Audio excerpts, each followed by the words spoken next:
کیا آپ نے کبھی سوچا ہے کہ تاریخ کے بڑے فیصلے، حکومتوں کی پالیسیاں، جنگیں اور انقلاب سب کسی نظر نہ آنے والے ہاتھ کی ہدایت پر چل رہے ہوں؟ کچھ لوگ کہتے ہیں کہ پہلی عالمی جنگ ہو یا جان ایف کینیڈی کا قتل، 9/11 کا سانحہ ہو یا عالمی مالیاتی بحران، ان سب کے پیچھے ایک ہی مقصد کار فرما ہے: طاقت پر مکمل کنٹرول۔ یہ وہی نقطہ ہے جہاں سے ایلومیناٹی کی کہانی شروع ہوتی ہے، ایک ایسی خفیہ تنظیم جسے کچھ لوگ دنیا کا اصل بادشاہ مانتے ہیں۔ ایلومیناٹی کی بنیاد 1776 میں جرمنی کے علاقے باویریا میں ایک پروفیسر ایڈم وائس ہیپٹ نے رکھی۔ وہ قانون پڑھاتا تھا مگر مذہب اور بادشاہت سے نفرت رکھتا تھا۔ اس کا نظریہ یہ تھا کہ انسان صرف اسی وقت آزاد ہو سکتا ہے جب اسے معاشرتی اور اخلاقی پابندیوں سے نکال دیا جائے۔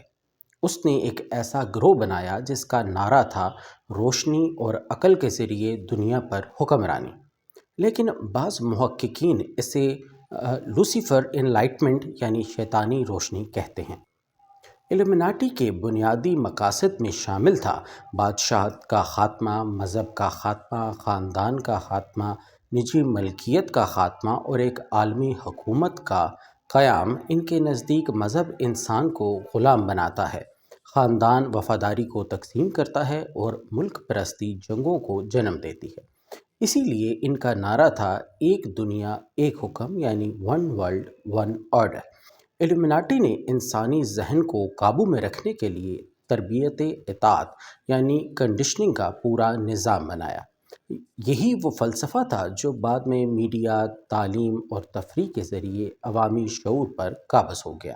محققین اسے کلچر کے ذریعے ذہنی کنٹرول یعنی مائنڈ کنٹرول تھرو کلچر کہتے ہیں۔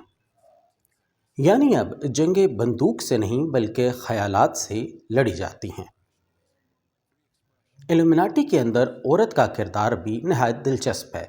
اس خفیہ تنظیم نے عورت کو آزادی کے نام پر استعمال کیا۔ ابتدائی اراکین میں عورتوں کو آزادی کی علامت کے طور پر پیش کیا گیا، مگر حقیقت میں ان کے ایجنڈے میں عورت کا تصور صرف جنسی آزادی اور خاندانی ڈھانچے کی تباہی کے لیے تھا۔ یہی وہ نقطہ ہے جہاں فیمنزم کی بحث سامنے آتی ہے۔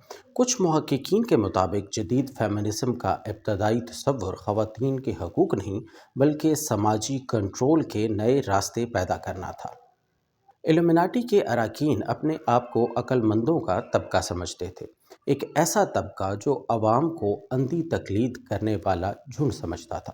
یہی وہ سوچ ہے جس کا ذکر ارسطو نے کیا تھا کہ اکثر لوگ سوچتے نہیں، وہ بس مان لیتے ہیں۔ ایلومیناٹی نے اس کمزوری کو استعمال کیا، عوام کے ذہن کو مذہب، قوم اور سیاست کے نعروں میں الجھا دیا تاکہ وہ کبھی اصل قابض قوتوں کو پہچان نہ سکیں۔ 1784 میں جب ڈیوک کارل تھیوڈر نے ایلومیناٹی پر پابندی لگائی تو وہ زمین کے نیچے چلی گئی، یعنی زیر زمین ہو گئی۔ مگر ان کے خیالات مرے نہیں۔ وہ فری میسنز، روزی کروشنز اور جیزویٹس اور بعد میں عالمی مالیاتی اداروں میں سرایت کر گئی۔ یہی وجہ ہے کہ آج بعض ماہرین کہتے ہیں کہ Bilderberg group, council on foreign relations, world economic forum اور ہیومنز گروپ جیسے ادارے دراصل اس فکر کی جدید شکل ہیں۔ آج کی دنیا میں ایلومیناٹی کا فلسفہ ٹیکنالوجی، میڈیا اور کلچر کے ذریعے جاری ہے، کیونکہ اب طاقت بندوق سے نہیں بلکہ ڈیٹے سے چلتی ہے، اور یہی جدید ایلومیناٹی کا اصل ہتھیار ہے، یعنی ذہنی غلامی۔ آخر میں سوال یہ نہیں کہ ایلومیناٹی موجود ہے یا نہیں، بلکہ یہ ہے کہ کیا ہم خود سوچنے کے لیے تیار ہیں، یا ہم بھی انہی بے وقوف عوام میں شامل ہیں جن کے بارے میں ارسطو نے کہا تھا: وہ اپنی زنجیروں کو اپنی آزادی سمجھ لیتے ہیں۔